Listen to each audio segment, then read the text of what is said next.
Daily news പ്രഭാത വാർത്തകൾ നിങ്ങൾക്കായി അവതരിപ്പിക്കുന്നത് KSFE. ഹെങ്കോ റിസർച്ച് സെന്ററിലേക്ക് സ്വാഗതം. ഇത് പുള്ളിക്കാരന്റെ ഗിഫ്റ്റാ. 4 വാഷിൽ ഫെയ്ഡായി. ശരിക്കും സങ്കടമായി. നിങ്ങൾക്ക് വേണ്ടത് റെവല്യൂഷൻ ആണ്. പുതിയ ഹെൻകോ മാറ്റിക്. ഇതിന്റെ നാനോ ഫൈബർ ലോക്ക് ടെക്നോളജി ഇഴകളെ ലോക്ക് ചെയ്യുന്നു, തുണികളെ ഫേഡ് ആവാതെ സൂക്ഷിക്കുന്നു. പ്രൂഫ് മെഷീൻ ഫിൽറ്റർ നോക്കൂ. ഇനി ഇഴകളും പൊട്ടില്ല, സങ്കടവുമാവില്ല. ഹെൻകോ മാറ്റിക് വെറും വാഷ് അല്ല, കെയർ. നമസ്കാരം, ഞാൻ പ്രവീജ വിനീത്. ഡെയിലി ന്യൂസിന്റെ പ്രഭാത വാർത്തകളിലേക്ക് സ്വാഗതം. ഇന്ന് ഡിസംബർ 8 ചൊവ്വാഴ്ച. ഇന്ന് ഭാരത് ബന്ദ്. പാർലമെന്റിന്റെ വർഷകാല സമ്മേളനത്തിനിടെ കൊണ്ടുവന്ന 3 പുതിയ കാർഷിക നിയമങ്ങൾ പിൻവലിക്കണമെന്നാവശ്യപ്പെട്ടാണ് കർഷക സംഘടനകൾ ഭാരത് ബന്ദ് ആചരിക്കുന്നത്. കർഷക സംഘടനകൾ പ്രഖ്യാപിച്ച ഭാരത് ബന്ദിന്റെ പശ്ചാത്തലത്തിൽ സുരക്ഷ ശക്തമാക്കണമെന്ന് സംസ്ഥാനങ്ങളോട് നിർദ്ദേശിച്ച് കേന്ദ്ര സർക്കാർ. ഇന്ന് തദ്ദേശ തെരഞ്ഞെടുപ്പിന്റെ ആദ്യഘട്ടം നടക്കുന്നതിനാൽ കേരളത്തെ ഭാരത് ബന്ദിൽ നിന്ന് ഒഴിവാക്കിയിട്ടുണ്ട്. സമരം ഒത്തുതീർപ്പാക്കാൻ കേന്ദ്ര സർക്കാർ വിളിച്ച 6ാം വട്ട ചർച്ച ഇന്ന്.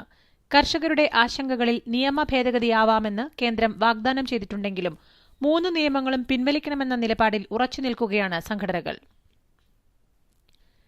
കേന്ദ്രത്തിന്റെ കാർഷിക നിയമങ്ങൾക്കെതിരെ കേരളം സുപ്രീംകോടതിയിലേക്ക്. കർഷക നിയമങ്ങൾ കേരളം സുപ്രീംകോടതിയിൽ ചോദ്യം ചെയ്യുമെന്ന് കൃഷിമന്ത്രി VS സുനിൽകുമാർ. നിയമങ്ങൾ ഒരു കാരണവശാലും കേരളത്തിൽ നടപ്പാക്കില്ലെന്നും ഇതിന്റെ പേരിൽ കേന്ദ്രത്തിന്റെ ഏത് നടപടിയും നേരിടാൻ തയ്യാറാണെന്നും മന്ത്രി പറഞ്ഞു. കഴിഞ്ഞ നൂറ്റാണ്ടിലുണ്ടാക്കിയ പല നിയമങ്ങളും ഇന്ന് ഒരു ബാധ്യതയായി മാറിയിരിക്കുകയാണെന്നും വികസനം നടപ്പിലാവണമെങ്കിൽ പരിഷ്കാരങ്ങൾ വേണമെന്നും പ്രധാനമന്ത്രി നരേന്ദ്രമോദി. മുൻപ് പരിഷ്കാരങ്ങളെല്ലാം ഏതെങ്കിലും ഒരു മേഖലയിൽ മാത്രം ഒതുങ്ങിയിരുന്നുവെന്നും എന്നാൽ ഇപ്പോൾ സമഗ്രമായ പരിഷ്കാരങ്ങളും വികസനവുമാണ് തന്റെ സർക്കാർ നടത്തുന്നതെന്നും പ്രധാനമന്ത്രി പറഞ്ഞു. കാർഷിക മേഖലയിലെ പരിഷ്കരണത്തിനായി കോൺഗ്രസിന്റെ നേതൃത്വത്തിലുള്ള UPA സർക്കാർ ചെയ്തിരുന്ന കാര്യങ്ങൾ തന്നെയാണ് മോദി സർക്കാർ ഇപ്പോൾ ചെയ്യുന്നതെന്ന് കേന്ദ്ര നിയമമന്ത്രി രവിശങ്കർ പ്രസാദ്. കാർഷിക നിയമങ്ങൾ സംബന്ധിച്ച് ഒരു ലജ്ജയുമില്ലാതെ ഇരട്ട നിലപാടാണ് പ്രതിപക്ഷവും മറ്റ് രാഷ്ട്രീയ കക്ഷികളും സ്വീകരിക്കുന്നതെന്നും അദ്ദേഹം ആരോപിച്ചു. സംസ്ഥാനത്തെ തദ്ദേശ സ്ഥാപനങ്ങളിലേക്കുള്ള തെരഞ്ഞെടുപ്പിന്റെ 1ാം ഘട്ടം ഇന്ന്. തിരുവനന്തപുരം, കൊല്ലം, പത്തനംതിട്ട, ആലപ്പുഴ, ഇടുക്കി ജില്ലകളിൽ ഇന്ന് വോട്ടെടുപ്പ്. 395 തദ്ദേശ സ്ഥാപനങ്ങളിലെ 6910 വാർഡുകളിലേക്ക് 88,26,873 വോട്ടർമാർ ഇന്ന് വിധിയെഴുതും. രാവിലെ 7 മുതൽ വൈകിട്ട് 6 വരെയാണ് പോളിംഗ്. വ്യാഴാഴ്ച 2ാം ഘട്ട തെരഞ്ഞെടുപ്പ് നടക്കുന്ന ജില്ലകളിൽ പരസ്യപ്രചാരണം ഇന്ന് വൈകിട്ട് 6-ന് സമാപിക്കും. കോട്ടയം, എറണാകുളം, തൃശൂർ, പാലക്കാട്, വയനാട് എന്നീ ജില്ലകളിലാണ് പരസ്യപ്രചാരണം ഇന്ന് അവസാനിക്കുന്നത്. മലപ്പുറം, കോഴിക്കോട്, കണ്ണൂർ, കാസർഗോഡ് എന്നീ 4 ജില്ലകളിൽ ഡിസംബർ 14 തിങ്കളാഴ്ചയാണ് തെരഞ്ഞെടുപ്പ്. ഈ ജില്ലകളിൽ പരസ്യപ്രചാരണം ഡിസംബർ 12-ന് സമാപിക്കും.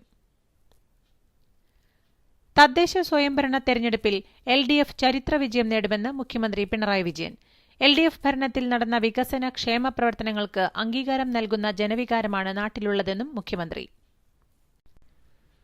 സ്വർണ്ണക്കടത്ത് കേസിൽ പങ്കുണ്ടെന്ന് കോടതി പറഞ്ഞ ഉന്നതൻ ഭഗവാന്റെ നാമധേയത്തിലുള്ള ഒരാളാണെന്നാണ് സൂചനയെന്ന് BJP സംസ്ഥാന അധ്യക്ഷൻ K. സുരേന്ദ്രൻ. കേസിൽ ഒരു ഉന്നതന് മാത്രമാണ് പങ്കുള്ളത് എന്ന് കരുതുന്നില്ല. 4-5 പേർ പ്രധാനികളായി ഉണ്ടെന്നാണ് തന്റെ നിരീക്ഷണമെന്നും K. സുരേന്ദ്രൻ.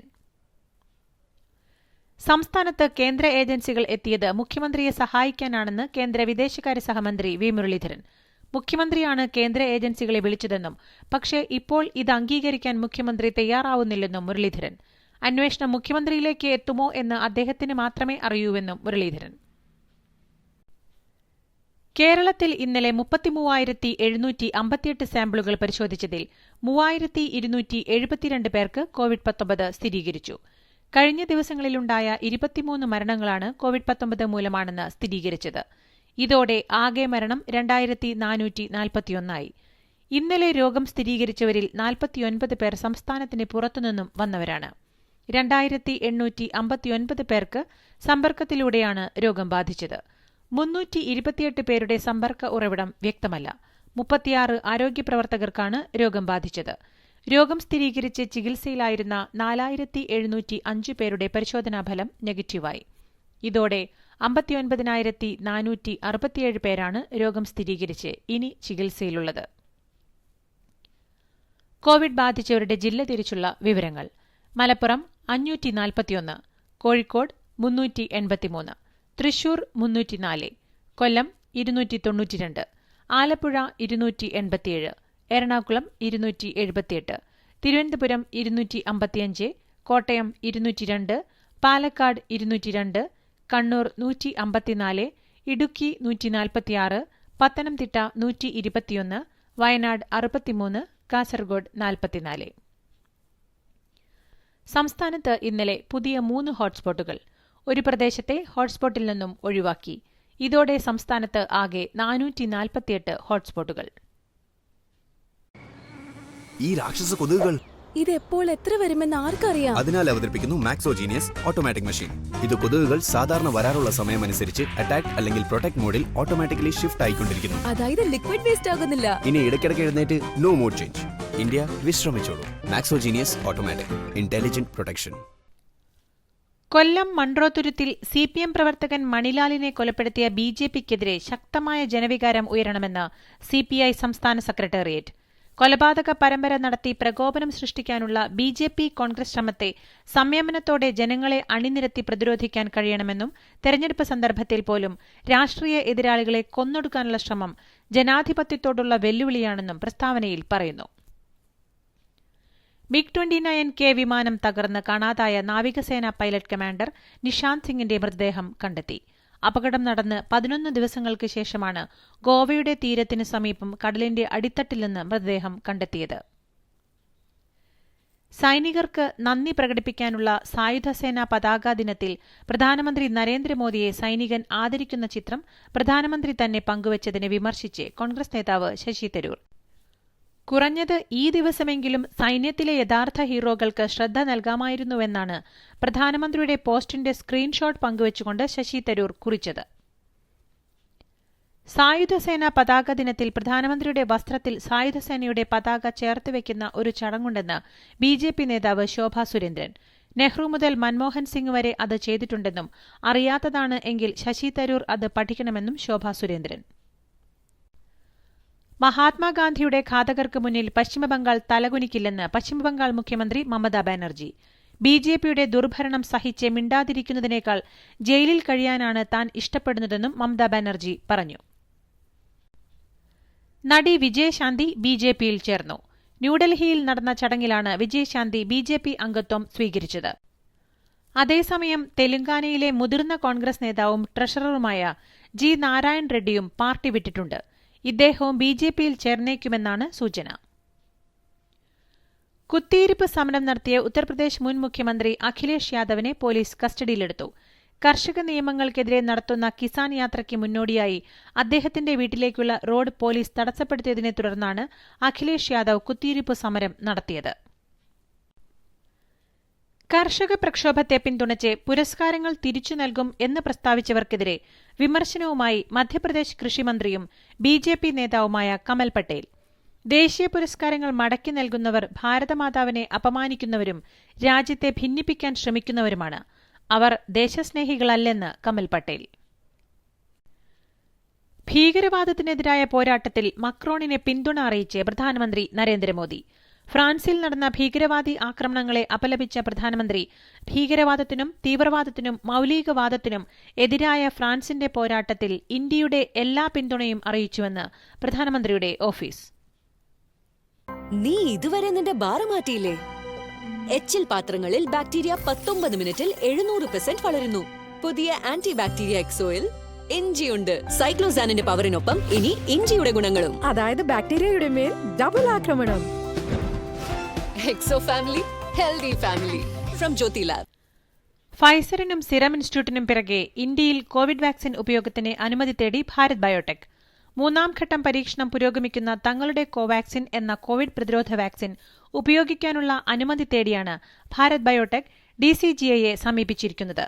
കേന്ദ്ര സർക്കാർ സ്ഥാപനമായ ICMRുമായി സഹകരിച്ച് ഹൈദരാബാദ് ആസ്ഥാനമായ ഭാരത് ബയോടെക് വികസിപ്പിച്ച കോവിഡ് പ്രതിരോധ വാക്സിനാണ് കോവാക്സിൻ. ഇന്ത്യയിൽ ഇന്നലെ 26,201 കോവിഡ് രോഗികൾ. മരണം 384.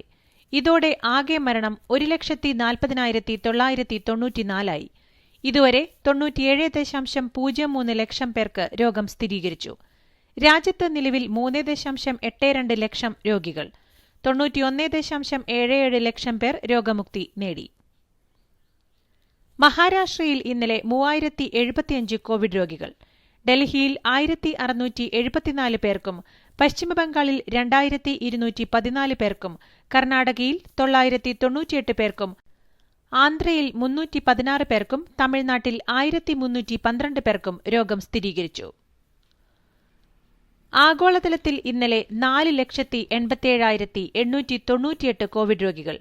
അമേരിക്കയിൽ 1,73,665 പേർക്കും ബ്രസീലിൽ 20,371 പേർക്കും തുർക്കിയിൽ 32,137 പേർക്കും റഷ്യയിൽ 28,142 പേർക്കും രോഗം ബാധിച്ചു. 7,731 മരണമാണ് ഇന്നലെ റിപ്പോർട്ട് ചെയ്തത്. അമേരിക്കയിൽ 1,385 പേരും ഇറ്റലിയിൽ 528 പേരും ഇന്നലെ മരിച്ചു. ഇതോടെ ആകെ 6.78 കോടി കോവിഡ് രോഗികളും 15.49 ലക്ഷം മരണവും സ്ഥിരീകരിച്ചു. ഫൈസറും ബയോൺടെക്കും സംയുക്തമായി വികസിപ്പിച്ച കോവിഡ് വാക്സിന് UK അനുമതി നൽകിയതിന് പിന്നാലെ വാക്സിൻ വിതരണത്തിന് തുടക്കം കുറിക്കാനൊരുങ്ങി ബ്രിട്ടനിലെ ആരോഗ്യ പ്രവർത്തകർ. ഒരു രാജ്യത്ത് വാക്സിൻ വിതരണത്തിന് തുടക്കം കുറിക്കുന്ന സാഹചര്യം ലോകം മുഴുവൻ സസൂക്ഷ്മം നിരീക്ഷിച്ചിരിക്കുകയാണ്. തന്റെ അഭിഭാഷകനും ന്യൂയോർക്ക് മുൻ മേയറുമായ റൂഡി ഗുലാനിക്ക് കോവിഡ്-19 സ്ഥിരീകരിച്ച വാർത്തയെക്കുറിച്ചുള്ള ട്വീറ്റിലും ചൈനയോടും ബൈഡനോടുമുള്ള അമർഷം അടക്കാനാവാതെ US പ്രസിഡന്റ് ഡൊണാൾഡ് ട്രംപ്.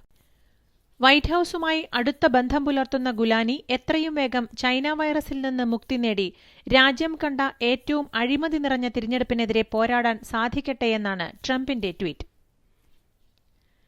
ബഹിരാകാശ നിലയത്തിലെ യാത്രികർക്കുള്ള ക്രിസ്മസ് സമ്മാനവുമായി സ്പേസ് എക്സിന്റെ ഡ്രാഗൺ 2 ക്യാപ്സ്യൂൾ ബഹിരാകാശ നിലയത്തിലേക്ക്. ദീർഘകാലം ബഹിരാകാശത്ത് ചെലവഴിക്കേണ്ടിവരുന്ന ശാസ്ത്രജ്ഞർക്ക് അനുഭവപ്പെടുന്ന ആരോഗ്യപ്രശ്നങ്ങളെക്കുറിച്ച് പഠിക്കാൻ 40 ചുണ്ടലികളടക്കം 2,900 കിലോഗ്രാം സാമഗ്രികളാണ് ഡ്രാഗൺ 2 ക്യാപ്സ്യൂളിൽ അന്താരാഷ്ട്ര ബഹിരാകാശ നിലയത്തിലേക്ക് അയച്ചത്. ബയോസെക്യൂർ ഹോട്ടലിൽ കോവിഡ് പോസിറ്റീവ് കേസുകൾ വർദ്ധിച്ചതോടെ ഇംഗ്ലണ്ടും ദക്ഷിണാഫ്രിക്കയും തമ്മിൽ നടക്കാനിരിക്കുന്ന ഏകദിന പരമ്പര ഉപേക്ഷിച്ചു. ISLൽ തിങ്കളാഴ്ച നടന്ന മത്സരത്തിൽ കരുത്തരായ ATK മോഹൻ ബഗാനെ തകർത്ത് ജാംഷഡ്പൂർ FC. 1-2 ഗോളുകൾക്കായിരുന്നു ജാംഷഡ്പൂരിന്റെ ജയം. നെറിയസ് വൽക്സീസിന്റെ ഇരട്ട ഗോളുകളാണ് ജാംഷഡ്പൂരിനെ ജയമൊരുക്കിയത്. ATKയുടെ ഏക ഗോൾ റോയ് കൃഷ്ണയുടെ വകയായിരുന്നു. ഫോർമുല 2 കരോട്ട മത്സരത്തിൽ ചരിത്ര ജയവുമായി ഇന്ത്യൻ ഡ്രൈവർ ജഹാൻ ദാരുവാല. ഞായറാഴ്ച സാഖിർ ഗ്രാൻഡ് പ്രിയിൽ ജേതാവായതോടെ ഫോർമുല 2 കരോട്ട മത്സരത്തിൽ വിജയം നേടുന്ന ആദ്യ ഇന്ത്യൻ ഡ്രൈവർ എന്ന നേട്ടമാണ് ജഹാൻ സ്വന്തമാക്കിയത്. ഇതോടുകൂടി ഇന്നത്തെ ഡെയിലി ന്യൂസ് പ്രഭാത വാർത്തകൾ സമാപിക്കുന്നു. ഡെയിലി ന്യൂസിനു വേണ്ടി വാർത്തകൾ വായിച്ചത് Praveeja Vineeth. The Daily News.in വാർത്തകൾ വിരൽ തുമ്പിൽ.